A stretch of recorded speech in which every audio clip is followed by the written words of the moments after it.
and 11 grandchildren. Please join me in welcoming Elder Jerry Crittenden. Thank you.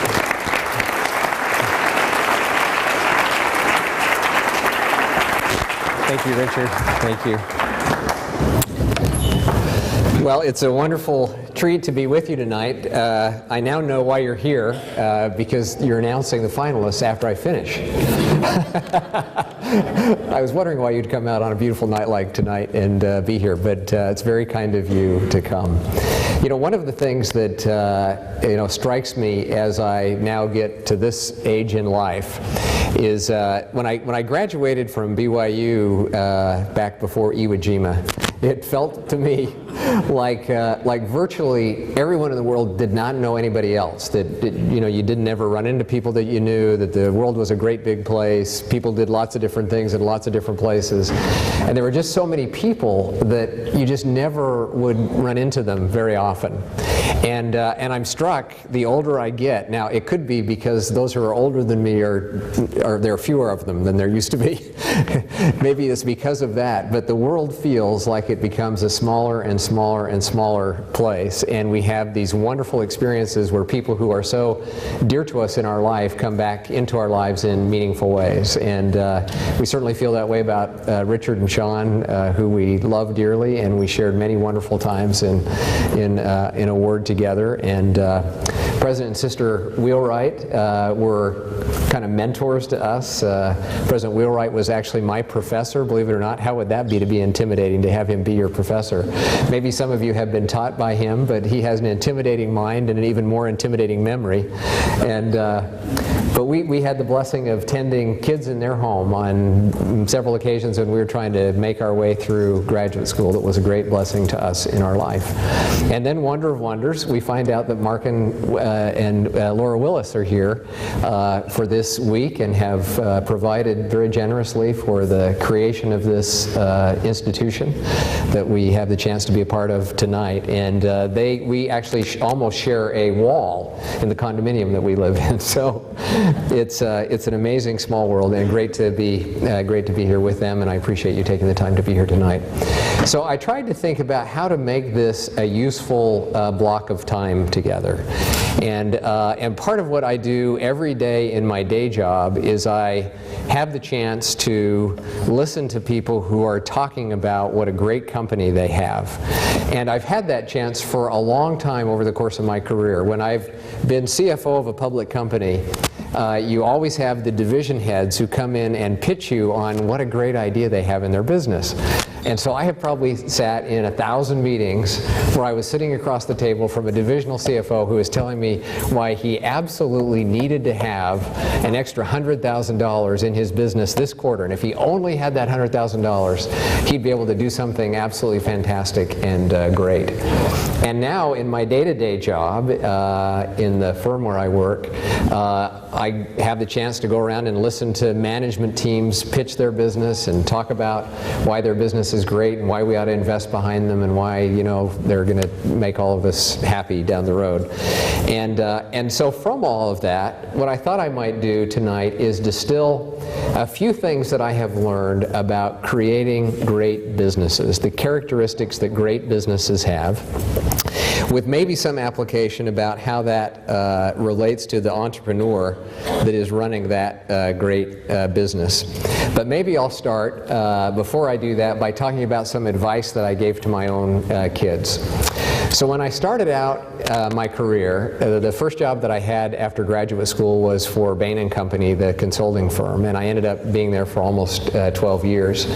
And the interesting thing about consulting is you learn a lot about studying problems, how to structure a problem, how to think about an issue, that kind of thing. You learn a lot about that kind of thing. The problem is that there's only so many hours in the day. So, you work, you have a client assignment and you might work 40 hours on this particular client. Maybe you can squeeze in another 15 or 20 hours on another client assignment, so you're maybe working 55 hours a week. And at the end of the year, they kind of take your number of hours that you build times your billing rate and say you were X amount billable for this year, and so we're going to award you this amount of income. And it quickly became apparent to me that if I was going to ever really make any money, I had to figure out how to work an unlimited number of hours. And this was something that didn't appeal to my wife very much as we tried to kind of structure how we would work with our family. So learning from this experience, I've often said to my kids that there simply aren't enough hours in the day if what you're doing is trying to sell your time in order to create wealth of some sort. Wealth that you can use in your family, wealth that you could share with others, wealth that could be for the benefit of the church. If you're trying to create that wealth, it's really hard to do that just by selling your time for hours because of just the natural limitation that applies to that. That owning an asset of some sort and being able to add value to that asset is at the heart of how value gets created. Now let me give you an example that I hope will be helpful for you. I know somebody close to me who lives in Phoenix, Arizona. And 3 years ago, he and his wife bought a house there. And I know some of you are from the Phoenix area, and you might know a little bit about housing in Phoenix 3 years ago. You could buy houses really cheap in Phoenix 3 years ago. Not so much that way today, but you could 3 years ago. And although I might be off by a little bit, I think when he bought his house, he paid $72 a square foot for the house. And it's about a 2,500 square foot house, something like that. So my guess is the total cost of the house was about $180,000. So somewhere around the average price of a house in the United States today. Now, this person that I know well has worked really hard over the last 3 years. And he would say he'd worked way too hard. And I don't know exactly how much money he has made, but if I had to guess, my guess is he's probably made about $25,000 a year. So he's made, over that 3-year time period, cumulatively, before his taxes and his tithing, something like $75,000. Now, he's had this little house that he bought where his family lives, and he's owned that now for 3 years. He paid $72 a square foot, and wonder of wonder, due to the magic of markets, the value of houses in his area has gone up. And so now the value of his house is about $100 a square foot rather than $72 a square foot. So let me do the math for you. So at $72 a square foot times 180, or times 2,500 square feet is roughly a $180,000 house. At $100 a square foot, it's about a $250,000 house. So the difference, obviously, is about $70,000. Now, assuming that he made a down payment on that house of 20%, so 20% of his original purchase price, he would have put in about $36,000. He has nearly tripled his money on his house that he's been sleeping in at night. So another way to think about it is he's made as much money sleeping in his house as he has working every day on his job. And it doesn't take many years to go by before you say, oh, I understand. But if you work daily for a wage and you work at it hard, you certainly can over time create a standard of living for your family that's absolutely fine. But true wealth creation happens when you're able to buy an asset of some sort, and it doesn't really matter what that asset is. You could buy a stock in a company, you could start a company, you could own a rental apartment, there's 1,000 different things that we think of as assets, but the key is to pick an asset that is a good asset and have that asset appreciate in value. Because that asset can appreciate in value independent, in some ways, of the number of hours you can work. It won't be independent of your work. Your work will make it better and more valuable and more attractive, and it will make it something that somebody wants to purchase from you at a higher price. But it can accelerate in value in ways that can deliver an extraordinary return for you. So that's advice I've given to my kids, and sadly all 3 of my kids have taken that advice. And so it comes with it all of the positives and negatives associated with that. I think for years and years, many of us felt, including me, that if you had that secure paycheck coming from somebody down in the accounting department, it came with his signature down at the bottom and it arrived as a direct deposit, that somehow that felt like some very, very secure thing and that you'd have security for a long period of time. But it turns out in today's world that's simply not right. Whatever you think about business today could be different tomorrow. Your circumstances at work could change. All of that brings with it a certain degree of risk. And so figuring out how you develop your own ability to have assets that can appreciate, I think, is kind of a backdrop to all this. And so as all of you think about the plans that you're putting together for your own businesses, I think you're fundamentally starting out on the right track.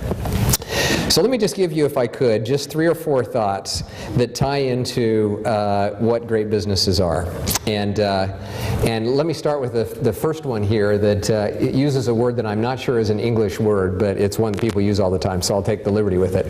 The first one is scalability, that a business needs to have scalability. And let me explain a little bit about what that means. So I have a son-in-law that had a perfectly good job working in a dental practice as this dental practice bought additional dental practices around the northwestern part of the United States. And he went to work in the morning, he saw his colleagues, they wrote him a paycheck every month or so, and he worked away.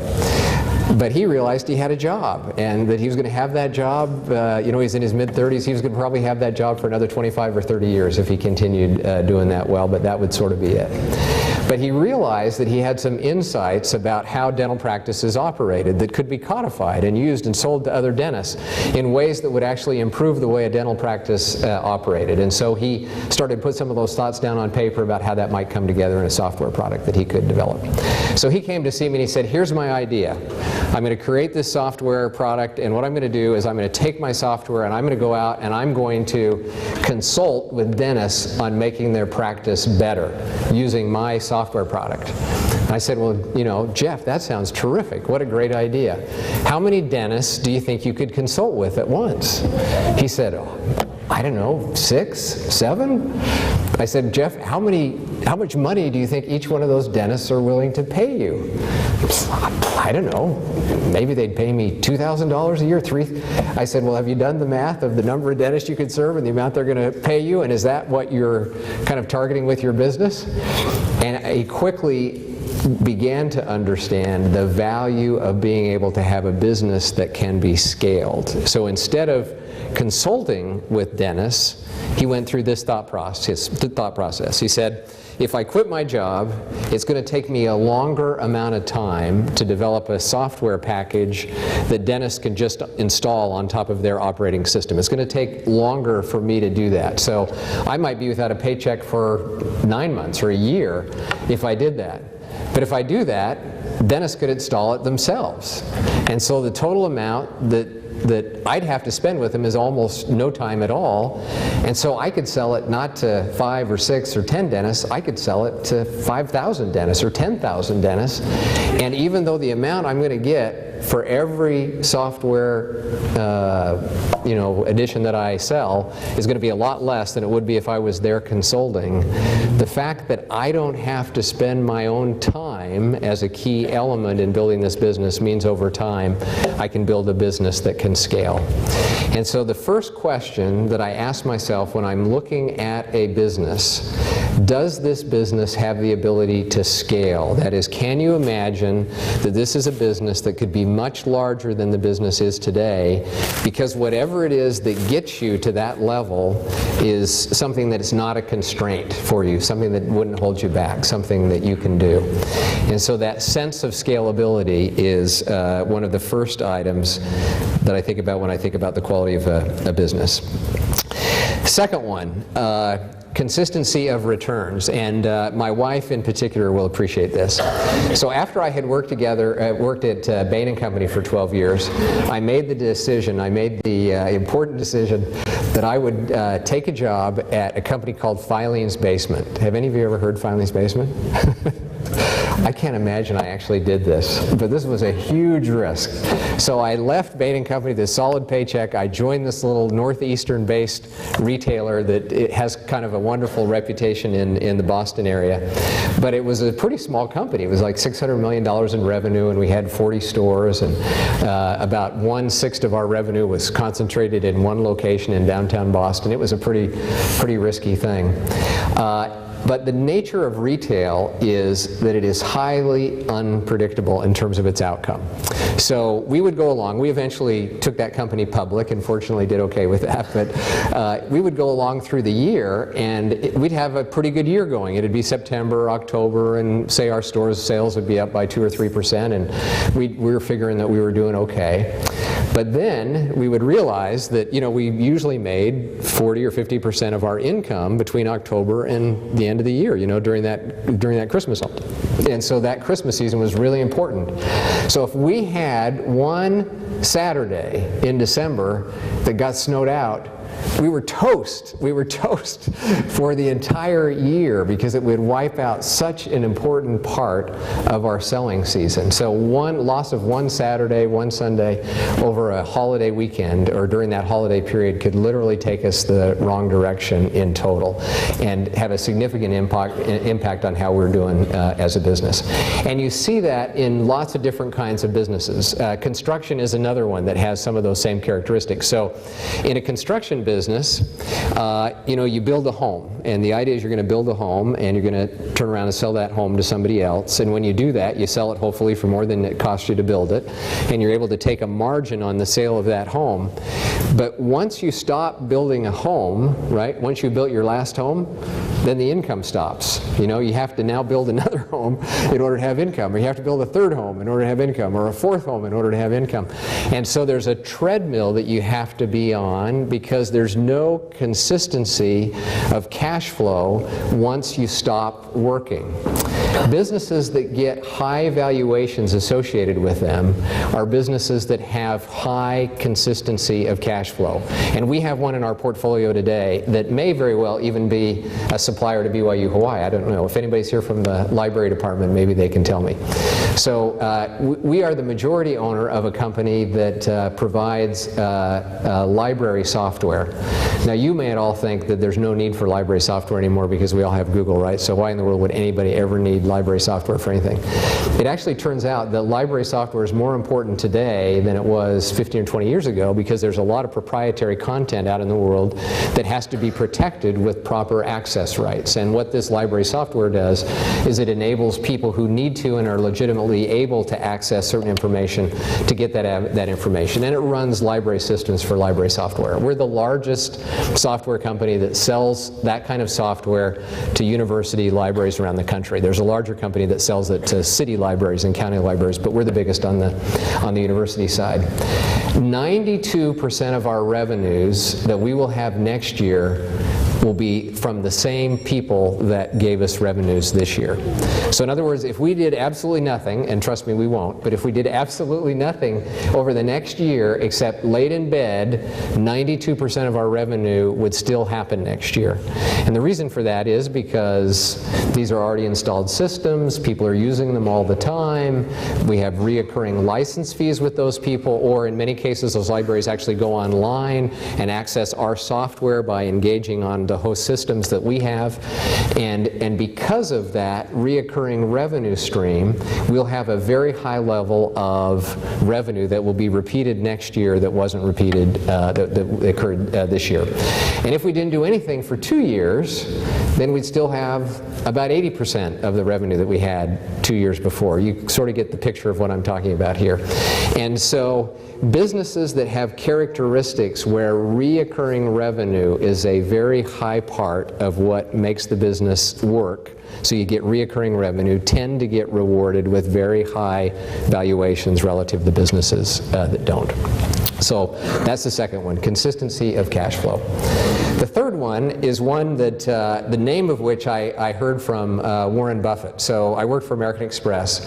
Warren Buffett was one of the largest shareholders in American Express. I don't know if you've ever spent much time with him or if you've ever had a chance to meet him. He is quite a character. We went out to visit him one time at his office in Omaha, and first of all, there aren't very many big office buildings in Omaha to begin with, and his office, it may very well be the tallest office building in Omaha, but it's not very tall. It's 11 stories high. It's a little yellow brick building, completely nondescript, and you walk in the door, and there's a little sign there that says Berkshire Hathaway on the 11th floor. You go up to the 11th floor, you get off the elevator, and there's a sign about this big, for one of the wealthiest men in the world, there's a sign about this big that says Berkshire Hathaway with an arrow. You turn to the right, you go down to his office, you walk in the door, and there's a lady sitting there behind the desk, and you say, "We're here to meet Warren Buffett," and she picks up the phone and says, "Warren, your visitors are here." And so you walk another 8 or 10 feet, and there you are in his office. office. No security, no nothing. You just walk right into his office. And there were 4 of us on this particular occasion that had gone to visit him. And he looked at us and he said, "Holy cow, 4 people. I've never had a meeting this big. I don't even think I own 4 chairs. Can we get some chairs in for these guys?" So we brought in a couple of other chairs and we sat around and he talked a little bit. And one of the things that he talked about during the course of that conversation revolved around what he called the moat that exists around a business. And you know, his philosophy has always been that you buy something early in its valuation, you hold it for a long period of time if it's a great company, and then you sell it many, many years later at a much higher value, and he's done that with lots of different companies and stocks. And the companies that he buys or that he invests in, he talks about having this moat that surrounds them that prevents competitors from attacking the business in ways that would be detrimental for the business.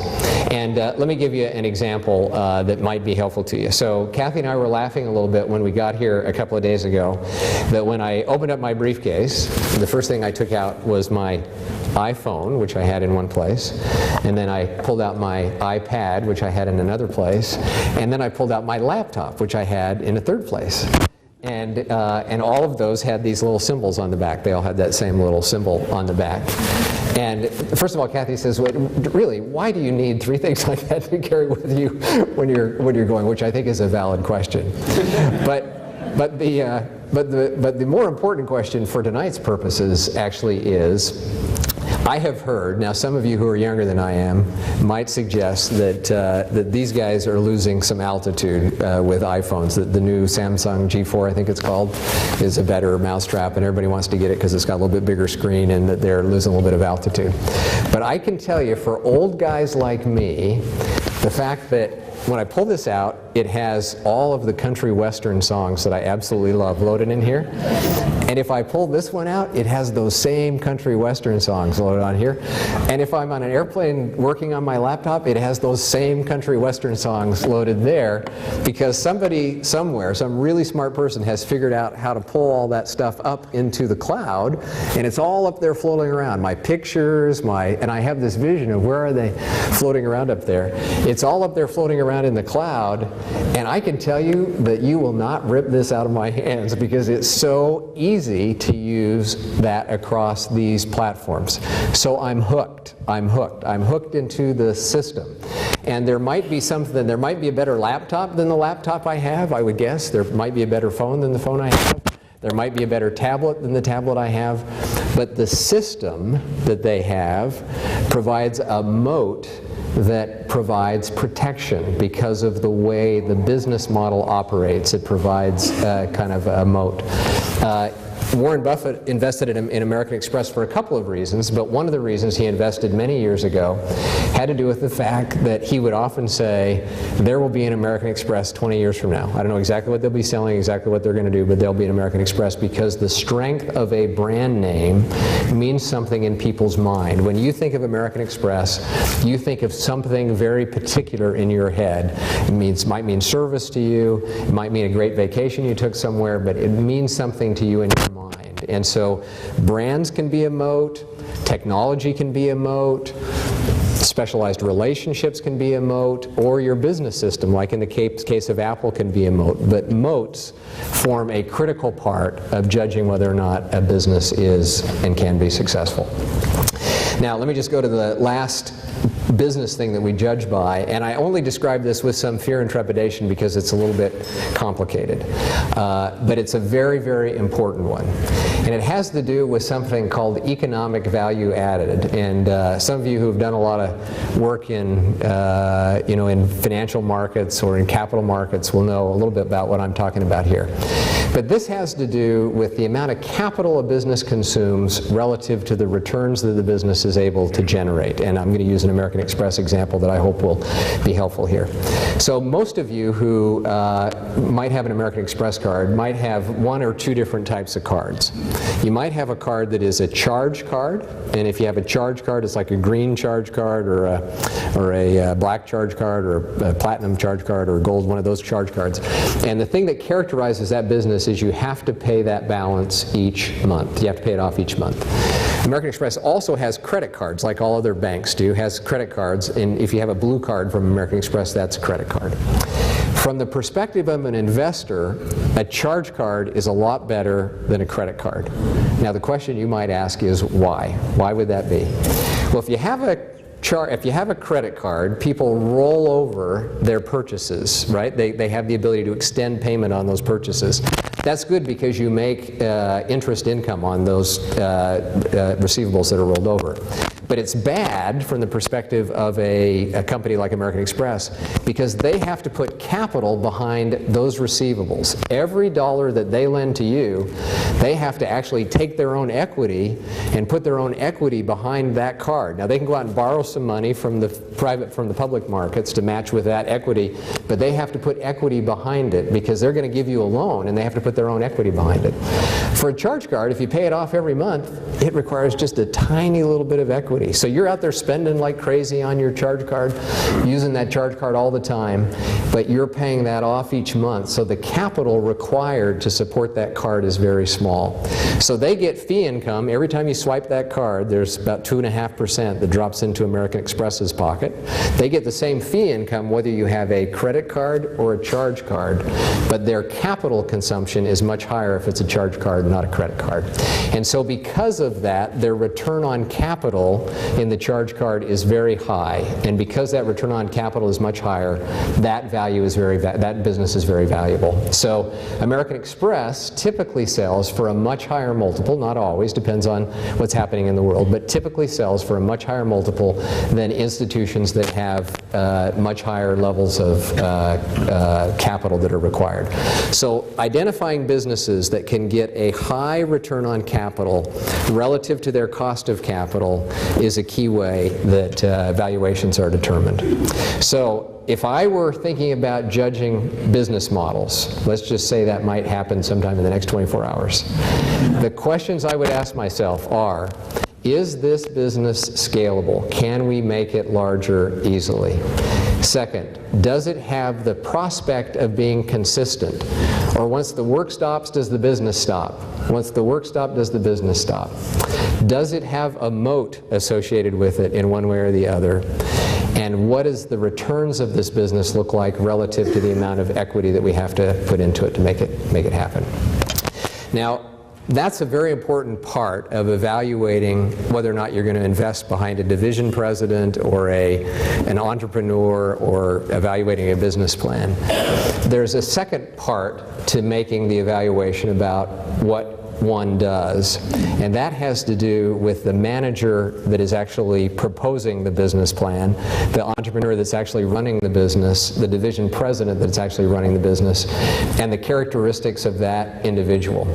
And it's a little hard for me to separate one from the other in terms of thinking about what one might value highly. But I can tell you this, that in our experience, at least in our own business, we have always been better off backing managers that have certain characteristics than businesses that are perfect. I would trade a great manager with the right characteristics for a business that was, I'd take a B-level business with an A manager a lot faster than I would take a A-level business with a B manager. And I thought I might just share with you just a couple of characteristics from people that I have been fortunate enough to work with over the years that have some of these characteristics that I think are very, very important. One of my favorite bosses over the years is a fellow by the name of Bob Shapiro. Bob was the CEO of Monsanto when I was the CFO of Monsanto. And Bob's a very interesting guy. I think if Bob were here, one of the things that you would notice about Bob is that he's somewhat fashion challenged. He had a wife that liked to knit, and she would knit sweaters for him, and the one that I recall most frequently him wearing was one that had a big Holstein cow here on the left side. But Bob's fashion taste was not perfect, and so when he got up in the morning, one of the things he knew is that if his undershirt matched the shirt that he was wearing on the outside, he probably wasn't making a mistake. So if he wore a red shirt, he had a red t-shirt on. If he had a green shirt, he had a green t-shirt on. If he had a black shirt, he had a black t-shirt on. He was always kind of this monochromic thing. But then he would put the sweaters over on on top of that. But Bob is really a terrific guy. And before I had gone to Monsanto, I was the CFO at Sears. And I don't know how many of you have been out to the Sears complex out in Hoffman Estates. But go back in time, back into the mid-90s. This is right after this complex had been built. It was really a nice place. And the 6th floor of one of those wings was the executive wing, where all of the important executives hung out. And when people got up to that floor, they talked in whispers because the executives were up there. They felt like they couldn't talk out loud because all these important people sat out there. So, and I had a nice office there. I had a little office with a little anteroom where my secretary sat, and I had a little conference room. I had my office. It was this nice place. And I'm making this move to go over to Monsanto, and the moving company came over to pick up my files and all the things that I needed to move over there. The moving company drives over, and the Monsanto corporate headquarters at the time were located in the merchandise mart in downtown Chicago. And the operating companies were elsewhere, but that's where the corporate headquarters were. And the fellow comes in to bring my stuff into the merchandise mart. And he asks the lady at the front desk where my office is, and she points him this direction and this direction. So he goes over, and there's my office. And my office consists of a desk about 6 feet wide, along with about 50 other people who had desks that were 6 feet wide, all painted in black, and they were sitting there with chairs. And he set the stuff down, and he turned to the receptionist and said, "What did the guy do?" What happened to him? How did he get here? It was Bob Shapiro. Bob believes that regardless of where you are in the pecking order in a company, whether you're at the top of the pecking order or the bottom of the pecking order, if you've got an idea to contribute, his job as CEO was to make sure that idea got to the top. And he spent his time fostering an environment where great ideas could come to the top of an organization as rapidly as possible.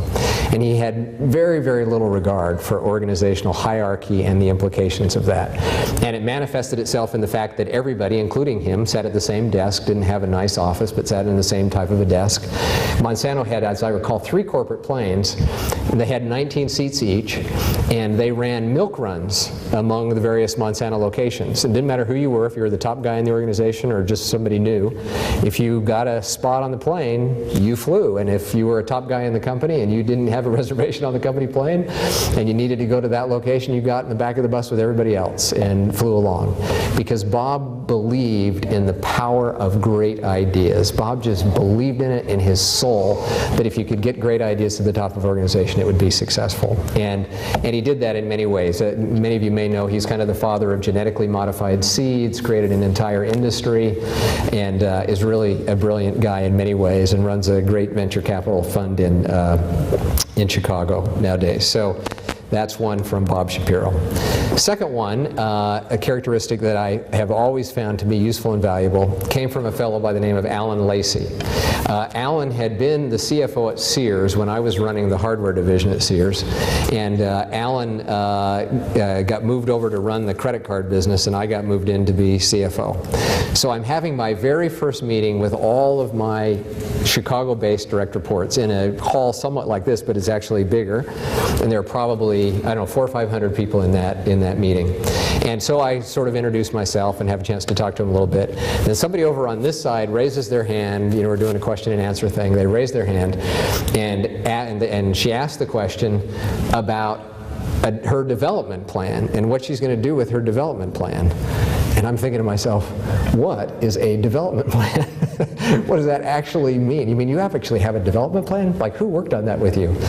And Alan had created a process for thinking about how to make people better that emphasized a couple of things. Giving real feedback to people about the real thing that was keeping them from getting ahead, and real steps that they could take to challenge those things. And because of the great groundwork that he laid going through that process, I learned, as I was able to observe what he did, just how important it was for a leader to view his role not as telling people what to do all the time, but figuring out how to take hurdles out of the way of people's individual development. And Alan Lacey, I will always be appreciative for having done that.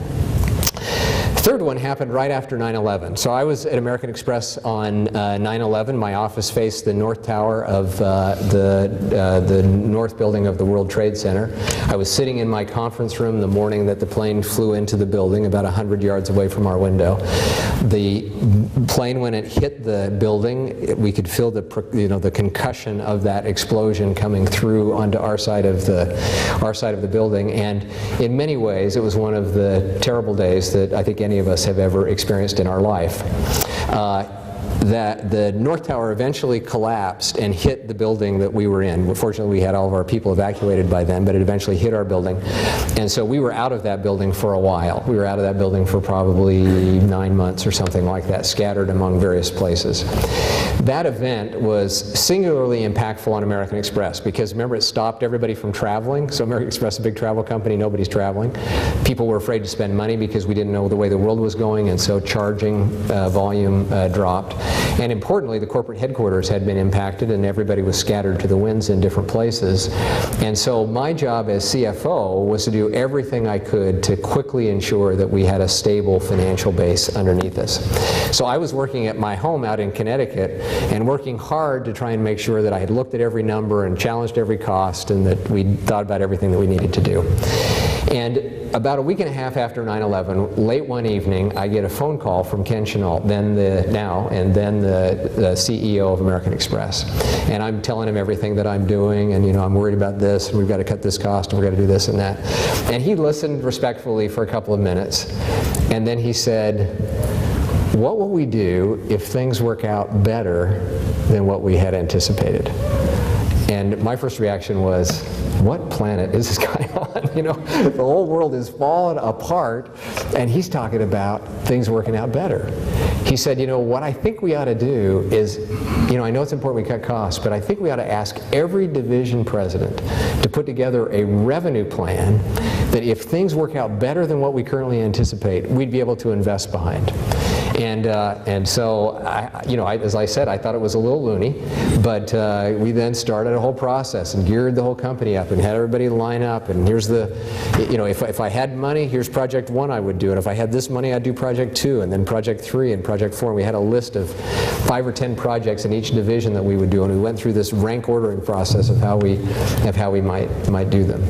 And as luck would have it, credit losses were less than what we had anticipated. We ended up having more income than what we had thought we were going to have in those early, very dark days. And we funded many of those revenue plans early on.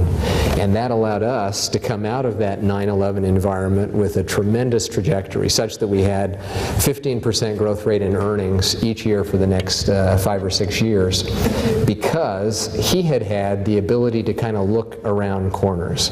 And there's 2 things that were interesting about what he did. Both his ability to kind of anticipate that something was going to happen in the future that the rest of us hadn't thought about. But he also recognized the importance of galvanizing the organization on positive momentum going forward at a time when all of us were looking backwards. All of the rest of us were worried about, is it going to fall apart? Is it going to go the other direction? Is it going to go the wrong way? It actually ended up being the opposite. By galvanizing people on a positive view of what the future might make, it moved the company forward. Now let me talk about a last one, and this is a lesson that I've just learned from a fellow that I dearly love and appreciate. About 4 or 5 years ago, we made an investment, or we're about to make an investment in a small company down in Alexandria, Louisiana. They had about $18 million in EBITDA and maybe $70 million in revenue, sort of on the smaller end of the kinds of things where we invest. And as you know, the southern part of the country, particularly Louisiana, sometimes has people that scratch their head a little bit about whether or not you're always getting absolutely straight story. And so we'd gone down and met with this team, and everything that we saw we liked. It was a company that has scalability. We loved the management team. We really did think that they had developed some unique business processes that were a moat and that you could build around in the way I talked about just a minute ago. But we just wanted to make sure that we hadn't missed anything, that there was not something that we'd gotten wrong. Well, it turns out that one of my partners had, as a good friend, one of the most well-known litigation lawyers in that part of the world.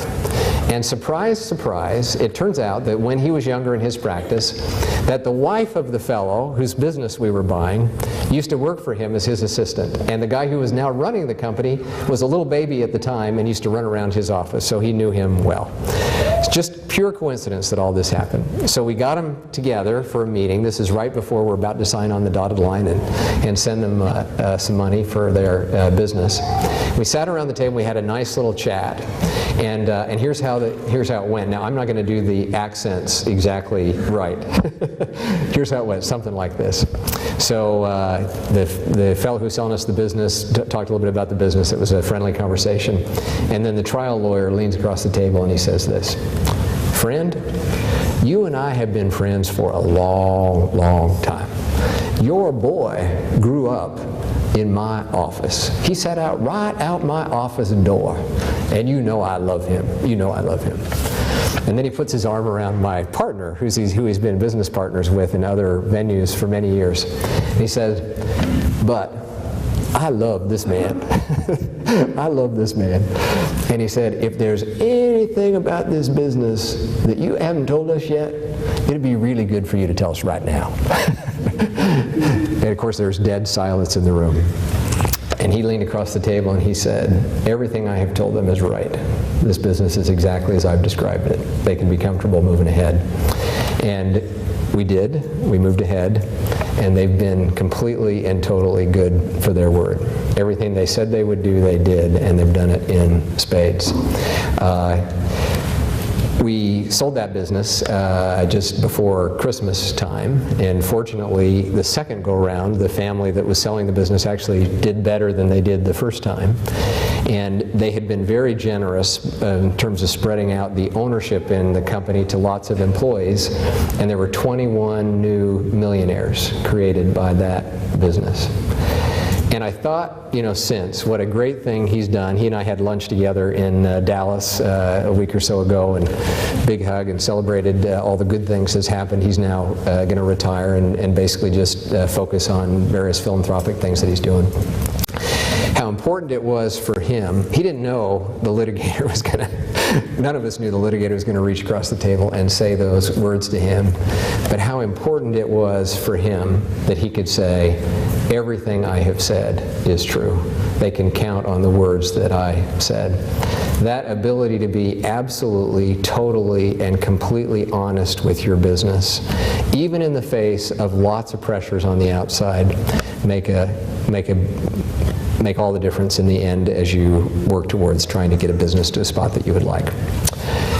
So there are aspects to a business which are related to the business, and we talked a little bit about some of those tonight. And it's hard to have a great business unless you've got some of those aspects working in the right way. But as important to the fundamentals of a business, and more important to the outcome, are the characteristics of the person who leads it. And as I started tonight, I talked about it being a small world. You don't know, where you'll be. When I was sitting in a class at BYU back in 1975 or 1976, I didn't know who Professor Steve Wheelwright was. Never had heard of him. Met him for the first time, I think, when we came to our ward in Cambridge, Massachusetts. I didn't know that he would go on and accomplish what he's accomplished. I didn't know he'd be president of BYU. I didn't know he'd have those experiences in life. You don't know what's going to happen to the person that's sitting next to you. It's kind of funny, but I would argue that the people that are sitting in this room will have very significant, important responsibilities in your life. You just don't realize it today because you're 25. You just don't realize it.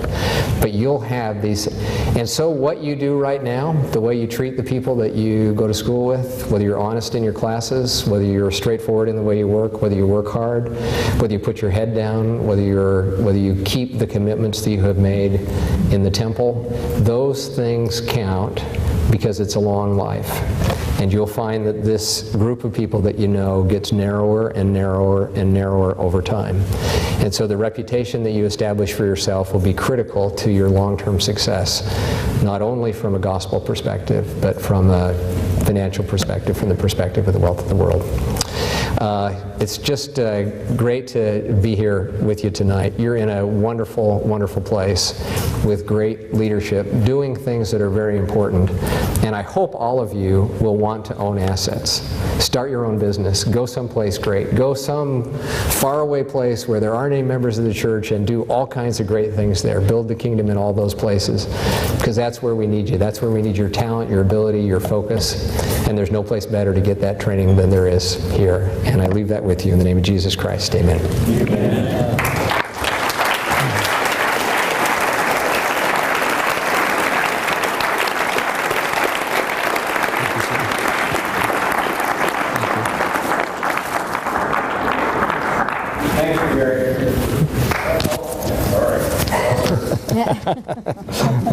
And thank all of you for being here tonight. I'd now like to invite our chairman of the entire Crittenden event to come to Tim Dan to come up. He will announce who our finalists are for tomorrow. Those who want all of you to come, that will start tomorrow sharply at 9:30 right here in Walter. Those that are the winners will have the opportunity to come a little bit to be prepared. So, nothing else to say on that? Tim.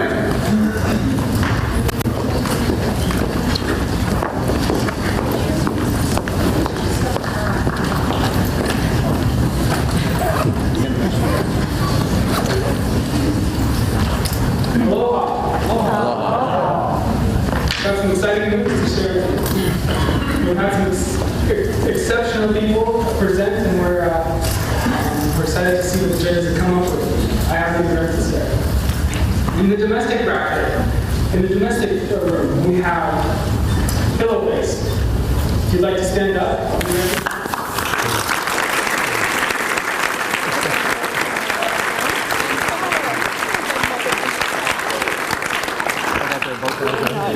JT Rentals.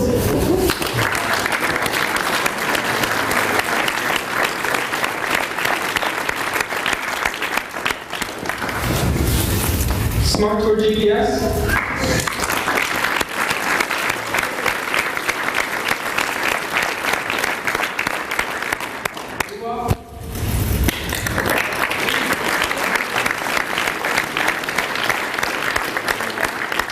International category, we have Golden Days.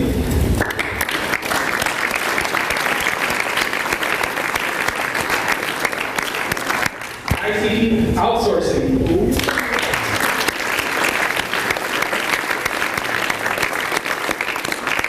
Social entrepreneurship category, we have the Domestic Workers Project.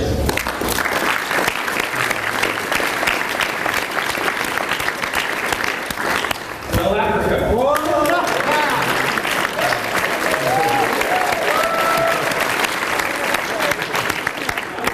We have Ola Sante.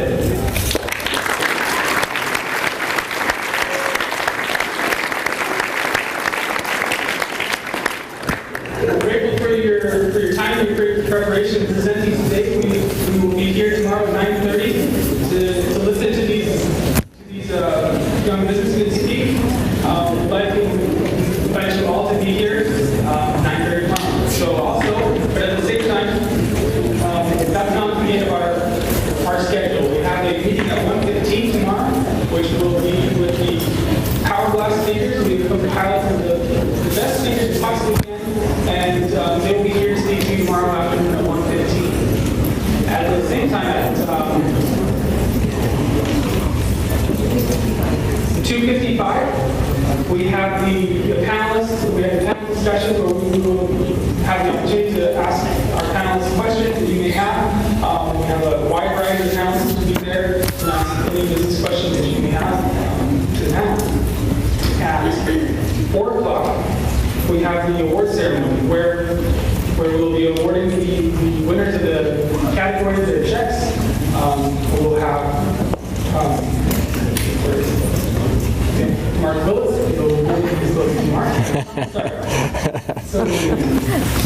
There's no white shirt. So we're honored that so many wonderful people that come. So I ask the students to please seek out these judges and entrepreneurs that are here to shake their hands and say thank you. Because it's not very often we get such wonderful people So with that, we'll say good night and thank you for coming.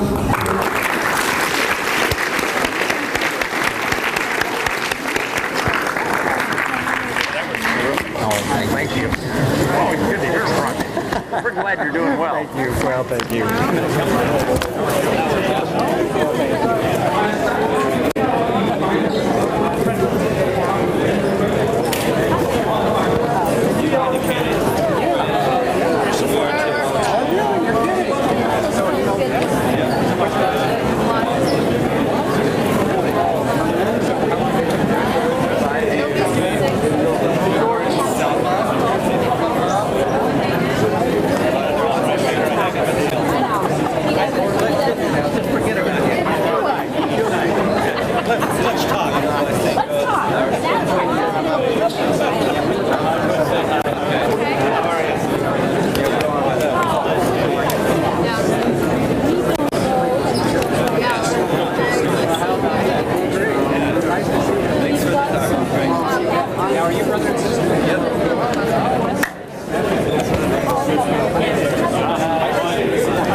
Completely white. No, I wish you were that thin.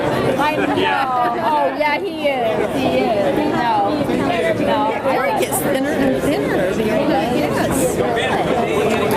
He's kind of taking this no sugar thing off. You know. I'm gonna do that. I've said to the girls, I said, do you feel any different? And they said, no. And I said, really? And they said, no. In fact, right. Stephanie put something out. She put out a little text the other day to everybody that said, okay, my resolution for next year is 5 meeting sweets, breakfast, lunch, and dinner.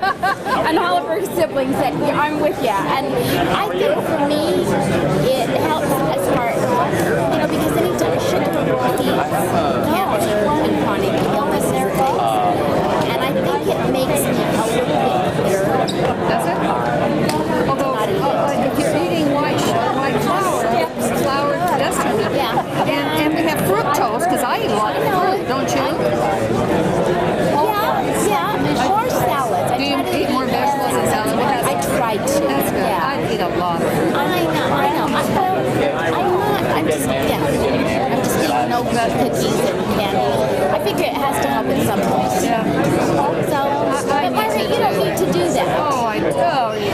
Honey, you look fabulous. You look like I have always, you and Steve have not changed. That is so nice of you. No, but it's so true. No.